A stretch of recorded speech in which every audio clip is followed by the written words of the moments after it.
Евангелле паводле Яна. Многія з юдэяў, якія прыйшлі да Марыі і бачылі, што ўчыніў Езус, паверылі ў яго, а некаторыя з іх пайшлі да фарысеяў і расказалі ім, што зрабіў Езус.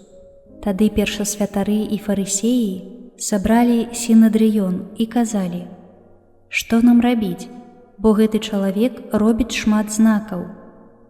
Калі пакінем яго так, то ўсе павераць у яго, і прыйдуць рымляне і знішчаць месца нашае і наш народ». Адзін жа з іх, Каяфа, які быў у той год першасвятаром, сказаў ім: «Вы нічога не разумееце і не думаеце, што карысней вам, каб адзін чалавек памёр за людзей, а не каб увесь народ загінуў».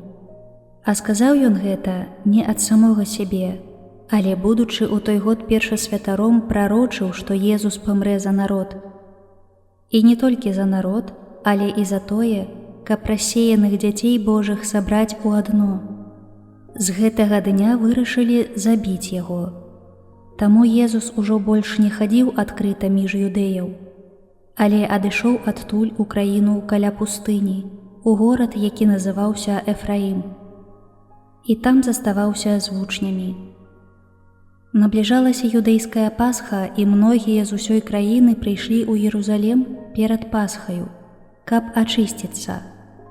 Яны шукалі Езуса і, стоячы ў святыні, казалі адзін аднаму: «Як вам здаецца, хіба не прыйдзе ён на свята?»